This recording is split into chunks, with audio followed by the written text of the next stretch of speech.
ఆంధ్రప్రదేశ్ అన్నపూర్ణ అంటే వెంటనే టక్కును గుర్తొచ్చేది తూర్పుగోదావరి జిల్లా లంకాల గన్నవరం దగ్గర ఉన్న డొక్కా సీతమ్మ గారు. ఈ డొక్కా సీతమ్మ గారి పేరు ఈ తరానికి తెలియదేమో కానీ పాత తరానికి బాగా తెలుసు. ఎవరైనా సరే ఆకలితో వస్తే అన్నం పెట్టే దేవతగా ఆవిడ చాలా ఈ గోదావరి జిల్లాలో ప్రాముఖ్యత చెందిన ఆవిడ. అలాంటి ఆవిడ పేరు నేడు కూటమి ప్రభుత్వం వచ్చిన తర్వాత సంక్షేమ పథకాలకి ఆవిడ పేరు పెట్టడం చాలా గర్వంగా ఉందని చెప్పి గ్రామస్తులు చెప్తున్నారు.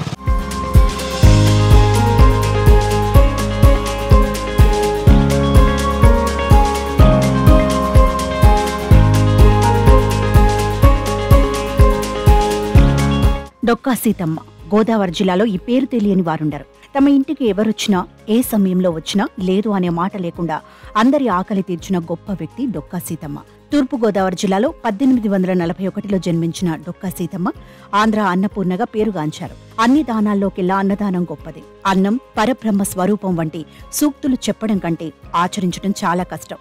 కానీ ఈ విషయంలో ఇప్పటికే డొక్కా సీతమ్మకు ఎవరూ సాటే రారు. ఆస్తులన్నీ కరిగిపోయి కష్టాలు వెంటాడిన జీవిత చరమాంకం వరకు ఆమె నిత్య అన్నదానాన్ని కొనసాగించారు. అన్నం పెట్టే అమ్మగా చరిత్రలో నిలిచిపోయారు. అందుకే ఆమె చేసిన సేవలకు అప్పటి మద్రాస్ గవర్నర్ ప్రశంసా పత్రాన్ని అందించారు. సంపన్న కుటుంబం కానప్పటికీ చిన్ననాటి నుంచే సీతమ్మకు సేవాగుణం ఉండేది. ఆమె చేస్తున్న సేవకు తల్లిదండ్రులు కూడా మద్దతుగా నిలిచారు. ఇక వివాహం అయిన తర్వాత కూడా ఆమె పేదలకు ఆకలి తీర్చడం మానలేదు. భర్త జోగన్న సాయంతో దాన ధర్మాలు కూడా చేశారు. కులమతాలకు అతీతంగా ఏ వేళ వచ్చినా విసుక్కోకుండా వచ్చిన వారిని ఆదరించి అన్నం పెట్టి వారి ఆకలి తీర్చేవారు. తాజాగా ఏపీలోని కూటమి ప్రభుత్వం మధ్యాహ్న భోజన పథకానికి డొక్కా సీతమ్మ పేరు పెట్టి ఆమెకు మరింత గౌరవాన్ని కల్పించారు.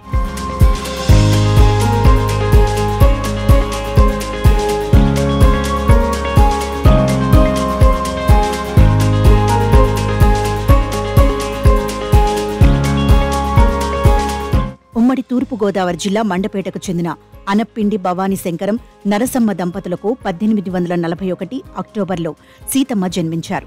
పి గన్నవరం మండలం లంకాల గన్నవరానికి చెందిన డొక్కా జోగన్న ఓసారి మండపేట వచ్చిన సమయంలో సీతమ్మ ఆయనకు ఆతిథ్యమిచ్చారు.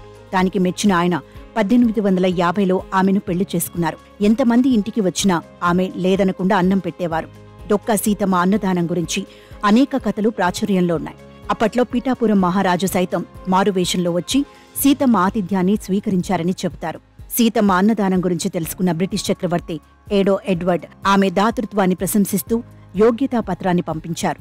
అంతేకాకుండా డొక్కా సీతమ్మ సేవలను గుర్తించిన అప్పటి రాజులు బ్రిటిష్ చక్రవర్తులు ఆమెను సన్మానించాలని ఆహ్వానిస్తే సున్నితంగా తిరస్కరించేవారు. కింగ్ ఎడ్వర్డ్ 7 పట్టాభిషేక వేడుకకు భారతదేశంలోని అతిథులతో పాటు డొక్కా సీతమ్మను రాణి ఆహ్వానించారు.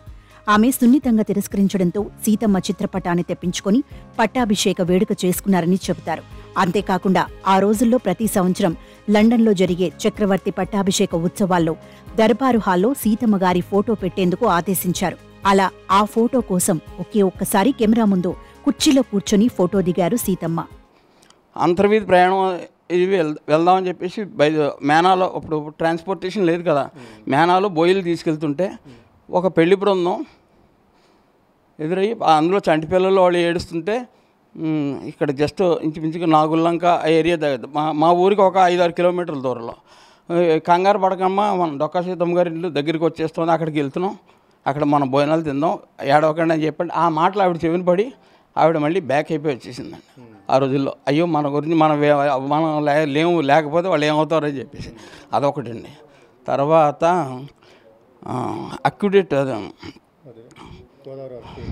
ధవళేశ్వరం అక్యుడేట్ కట్టినప్పుడు 2nd ఎడ్వర్డ్ అతను అక్కడ పనివాళ్ళు అందరూ చెప్పుకుంటున్నారట, ఎవరు ఈ డొక్కా సీతమ్మ గారు, ఎవరు హూయి డొక్కా సీతమ్మ అని చెప్పేసి అక్కడ మిగిలిన సబార్డినేట్స్ని అడిగితే పలానా సోన్స్ అని చెప్పారండి. చెప్తే ఆయన వచ్చి స్వయంగా ఇక్కడ భోజనం చేశారు. ఆయన వచ్చినప్పుడు మంచి వర్షాలు ఏమిటండి, కూరలు ఏమి లేకపోతే గరికి వెళ్ళి పచ్చడి చేసిందండి. అది ఏం పచ్చడో తెలియక మహారుచిగా ఉందని చెప్పి తినడం అదొక ఇదికని చెప్తారండి మా వాళ్ళు. లంకల గన్నవరంలో ఉన్న ఆమె ఇంట్లో ఇప్పటికీ ఆమె జ్ఞాపకాలు పదిలంగా ఉన్నాయి.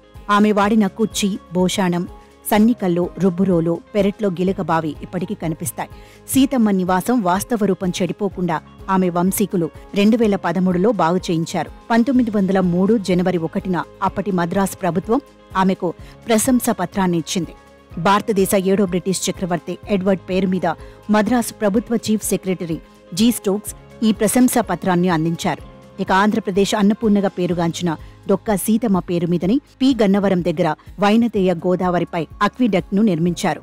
2000వ సంవత్సరంలో అప్పటి సీఎం చంద్రబాబు దాన్ని ప్రారంభించారు. నా పేరు డొక్కా భీమ వెంకట సత్య కామేశ్వరరావు.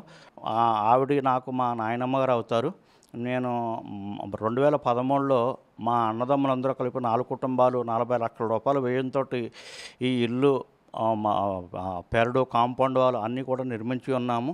ఈ ఆవిడ వాడిన వస్తువులు ఇల్లు ఒకటి, మా కుర్చీ, ఆవిడ భోషాణం, రుబ్బురోలు, సనికిలి, తర్వాత పెరట్లోనేమో నుయ్యండి, అవన్నీ బాగు చేసి కూడా 40 లక్షల రూపాయలతో వ్యయంతో ఇక్కడ బాగు చేసి పెట్టాం. గత సంవత్సరం ఎన్నికల ప్రణాళికలో పవన్ కళ్యాణ్ గారు పి గన్నవరం వచ్చినప్పుడు డొక్కా సీతమ్మారు అన్న క్యాంటీన్కి బదులు డొక్కా సీతమ్మారు క్యాంటీన్ అని పెడతామని అన్నారు. అదే ఈ సంవత్సరంలో 2024లో ఎన్డీఏ గవర్నమెంట్లో ముఖ్యమంత్రి నారా చంద్రబాబు నాయుడు గారికి, డిప్యూటీ సీఎం పవన్ కళ్యాణ్ గారికి, లోకేష్ గారికి, ఐటీ మినిస్టరు వారికి మా కుటుంబం తరఫున ధన్యవాదాలు చెప్తున్నాం సార్. అలాగే ఈ రోజున మధ్యాహ్న భోజన పథకానికి డొక్కా సీతమ్మ పేరు పెట్టడం అన్నది చాలా మేము ఆనందదాయకం. మా కుటుంబం నుంచి చాలా ఆనందపడుతున్నాం. వారికి పవన్ కళ్యాణ్ గారికి నా హృదయపూర్వక నమస్కారాలు మా కుటుంబం నుంచి చెప్తున్నాను సార్. ప్రపంచవ్యాప్తంగా ఆవిడకి ఎప్పుడో పేరుంది. ఈ మధ్యన ఈ ఇల్లు కట్టడంతో సందర్శకులంతా కూడా పర్యాటక కేంద్రం కింద వస్తున్నారు. వచ్చిన వాళ్ళ కాళ్ళక వాళ్ళకి ఏమో కావాలో వాళ్ళ సదుపాయాలన్నీ చూస్తున్నాం. అలాగే ఇది ఒక పర్యాటక కేంద్రం కింద అందరూ మేము భావిస్తున్నామండి. ఇల్లు చూస్తుంటూ వెళ్తున్నారు. దాని మెయింటెనెన్స్ కూడా మా కుటుంబం మేమే చేస్తున్నాం. అదండి. అంతేకాక ఆమె చరిత్ర పాఠ్య పుస్తకాల్లోనూ చేరింది. ఇక ఏపీలో అధికారంలోకి వచ్చిన కూటమి ప్రభుత్వం మధ్యాహ్న భోజన పథకానికి డొక్కా సీతమ్మ పేరు పెట్టారు. దీంతో ఇప్పుడు ఆ గ్రామ ప్రజలు సంతోషం వ్యక్తం చేస్తున్నారు. నా పేరు స్వామి అండి. మాది పి గన్నవరం మండలం డొక్కా సీతమ్మ గారి గ్రామం అండి. ఈ గ్రామంలో కల కారణం ఏంటంటే కూటమి ప్రభుత్వంలో మధ్యాహ్న భోజన పథకానికి డొక్కా సీతమ్మ గారి ఆహార పథకం అని పేరు పెట్టిన సీఎం డిప్యూటీ సీఎం గారు, సీఎం పవన్ కళ్యాణ్ గారికి, చంద్రబాబు నాయుడు గారికి చాలా కృతజ్ఞతలు అండి. ఈవిడ ఖండాంతరాలు వ్యాపించిన తల్లి అండి. ఈవిడ ప్రతిరోజు వచ్చిన వాళ్ళందరికీ ప్రతిరోజు భోజనం పెట్టి ఎవరు వచ్చినా సరే ఆకలితో పంపకుండా అందరికీ అన్నం పెట్టి పంపించేదండి ఈవిడ గురించి చెప్పాలంటే మా తరం వల్ల మాకు తెలియదు కానీ ముందు తరాలు అయితే చాలా బాగా చెప్పుకునేవారండి. ఇప్పుడు ఈ గౌరవం ఈవిడికి దక్కడం మాకు చాలా ఆనందంగా అనిపిస్తుందండి. గ్రామస్తుడిగా నేను చాలా ఆనందపడుతున్నానండి.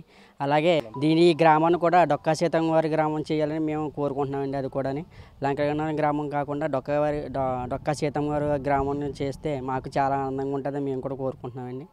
పవన్ కళ్యాణ్ గారు వచ్చిన తర్వాత డొక్కా సీతమ్మ గారి యొక్క పేరును బయటికి తీసుకొచ్చినందుకండి ఈ ఊరు చాలా గర్వపడుతుందండి. ఈ ఊళ్ళో చాలామంది ఆ పవన్ కళ్యాణ్ బాబు గారి అందరం కూడా మేము ఆయన అంటే చాలా ఇష్టం అండి. మేము ఆ పేరు ఆయన నోటి ద్వారా వచ్చినందుకు ఈ రోజున మేము ఆనందంతో స్వీట్లు పంచిపెట్టుకుని చాలా ఆనందంగా సంతోషించామండి. ఈ రోజుని డొక్కా సీతమ్మ గారి గురించి చెప్పితే తరిగేది కాదండి బాబు. చాలా మంచి మంచి పనులు చేశారు. వాళ్ళ పంచన మేము ఉన్నందుకనే మేము ఈ స్థితిలో ఉన్నాం. ఈ రోజున పేదలు ఆకలితో ఉండకూడదనే ఉద్దేశంతో అప్పట్లో టీడీపీ హయాంలో అన్నా క్యాంటీన్లను ఏర్పాటు చేశారు. అయితే వైసీపీ హయాంలో కక్షపూరితంగా వాటిని రద్దు చేశారు. అయితే తమ ప్రభుత్వం రాగానే డొక్కా సీతమ్మ ఆశయాలు అందరికీ తెలిసేలా చేస్తామని ఎన్నికల సమయంలో పవన్ కళ్యాణ్ మాట ఇచ్చారు. దీంతో అధికారంలోకి వచ్చిన కొన్ని రోజులకే డిప్యూటీ సీఎం పవన్ కళ్యాణ్ ఆలోచనతో మంత్రి నారా లోకేష్ మధ్యాహ్న భోజన పథకానికి డొక్కా సీతమ్మ పేరు పెట్టారు. దీంతో డొక్కా సీతమ్మ కుటుంబ సభ్యులు ప్రభుత్వానికి ధన్యవాదాలు చెబుతున్నారు. అంతేకాక డొక్కా సీతమ్మ ఇల్లును పర్యాటక కేంద్రంగా ఏర్పాటు చేయాలని వారు కోరుతున్నారు. చూశారు కదా డొక్కా సీతమ్మ గారి చరిత్ర. ఆవిడ గురించి ఎంత చెప్పినా తక్కువే. నిజంగా ఈ గ్రామంలో వాళ్ళ వంశస్థులు కూడా నేటికి ఎవరైనా ఈ ఇల్లుని చూడడానికి వస్తే భోజనం చేశారా లేదా అని చెప్పి భోజనం పెట్టి మరీ పలకరిస్తూ ఉంటారు. మరో ఎపిసోడ్తో మళ్ళీ మీ ముందుకు వస్తాను. కెమెరామన్ మహితో ఆలీ, డొక్కా సీతమ్మ గారి ఇంటి నుంచి.